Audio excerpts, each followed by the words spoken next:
What's up, guys? Uh, I've been getting a lot of questions about freehand sharpening, and I don't mind it at all. People ask me stuff all the time. More than happy to answer. Honestly, I like the interaction. Sometimes when people ask me questions, they teach me stuff, so I don't mind people asking me questions at all. And if I can help you, then it makes my day to help other people. So feel free to ask me questions. I may just PM you back or comment back on my video, or I may make a video answering questions like I'm doing now. I've gotten some questions from a few different people, and they're honestly not many questions, so this probably won't be a really long video. But one comment that I saw that I wanted to address, not in a bad way or anything, but I was PMing a guy, and he said that he wanted to get edges like mine, but he probably couldn't until he got some Chaucera stones. And I could see where you would think that, but honestly, like I tell everybody else, sharpening, freehand sharpening at least, is 80% skill and 20% materials, equipment.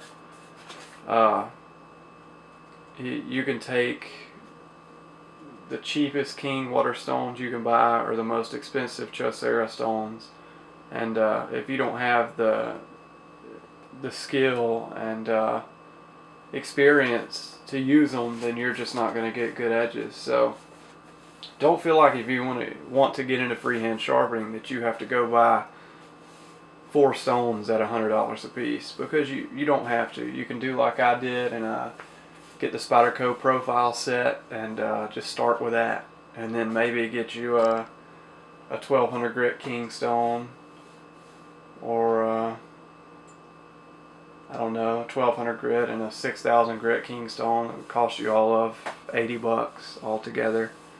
That's a good something good to start with, but don't feel like you have to go buy expensive stones to get good edges, because honestly, I was getting hair whittling edges with my cheaper equipment. It's just that this new equipment, like these Chaucera stones Waco gave me, lets you get there faster and more efficiently. And it may give you an edge and a slight increase in sharpness, but if you're just going to use the knife and not look at it with an electron microscope, you're not going to tell a difference. So that's something I wanted to say, and I'm not meaning this in any rude way at all. I just wanted to let you know that you don't need the expensive stuff right away. Somebody asked me how long do the edges last, my hair whittling mirror polished edges, and how long till they won't cut printer paper. There's absolutely no way of answering this question with any accuracy. There's absolutely no way. It depends on what knife, what steel, what grind, the edge geometry, the actual primary grind geometry. It depends on what you're cutting, how much of it you're cutting, what force of the cut you're putting into it. There are so many variables. There's just no way to accurately tell somebody how long an edge will last. I will say that hair whittling edges that are mirror polished, in my experience, do last longer than toothy edges. And if you think about it, it just kind of makes sense. It's kind of a given when you think about it. How an edge dulls is through edge degradation. So if you think of a toothy edge, that's already, even though it's sharp, it's already halfway on its way to being a degraded edge. So if you have a perfectly clean edge that is polished to a mirror and it's hair whittling, it has the most steps to go from sharp to dull, if you think about it like that. It is the furthest away from dull that an edge can be, so it's going to last longer than other edges. Somebody asked me, how do you know if you have a burr, and what's the best way or a good way to detect it? First off, I want to show you what a burr looks like. I purposefully formed this burr on my coarse diamond stone. It's this, let's see if I can find my hand in here. It's this shiny part at the very end. I hope you can see it. That right there. That tiny little seam of light reflecting. I wish my camera would zoom in a little bit more, but it doesn't. I think you can see it right there. That little bit. What that is when you're sharpening on this side, when you finally meet the apex of this edge, some steel is going to fold over. Some steel is going to actually fold over on this end. That's when you know you've reached the apex of the edge. And the way I detect it is just by running my fingernail down the edge. And you see that catch? There. That lets me know the burr is there.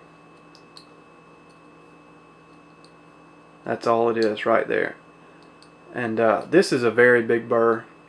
I don't form burrs this big when I'm actually sharpening, just because it's a waste of metal. The bigger the burr, the more material you're removing.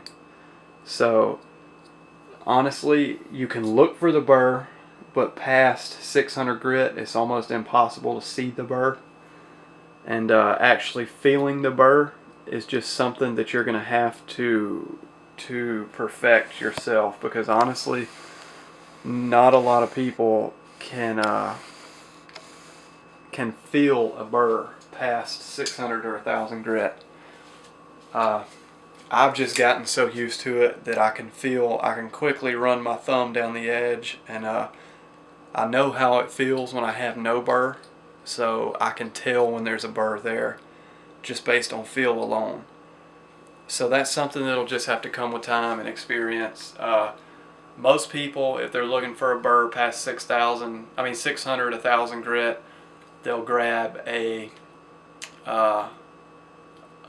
pocket microscope, which you can get at Radio Shack for like $13, or they'll grab a jeweler's loop, and both of those are very effective at telling you if you have a burr, just visually. Like I said, I can feel a burr all the way up to my Spyderco UF stone, just because I've trained my fingers to know what I'm searching for. Just comes with time. Another question that I had was, why do I do back and forth strokes? And does it help, and why do I do it? Main reason I do back and forth strokes is because if you do this every time you take your stroke, I'm going to make a stroke. Take a stroke, come back, set again, take a stroke, come back, set. You have so much movement in here that's not necessary that you're bound to change your angle. So there is absolutely no harm in setting your angle and running your power stroke. You're putting your pressure. This back stroke is just, there's no pressure in this at all. It's just, you're not changing, you're keeping your angle consistent, and you're just dragging your knife back. You're not actually sharpening on this stroke. You're just keeping your angle consistent, and you're saving yourself from having to lift off the stone, come back, and then reset. You're just taking your stroke and sliding right back, taking your stroke and sliding right back, and repeating that process. No sharpening is happening on the backstroke. Actually, I have probably less than the full weight of the knife on the backstroke. It allows me to keep my angle more consistent when I do it this way. That's the main reason I do it.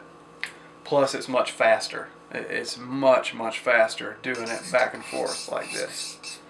And if you do freehand sharpen a lot, you'll notice that it's much faster, and it's much easier to keep your angle consistent this way. So that's the main reason I do that, and it does help greatly. The last question I have, how many passes on each side? This is where it comes back to the burr. There is no general rule of thumb for passes on each side.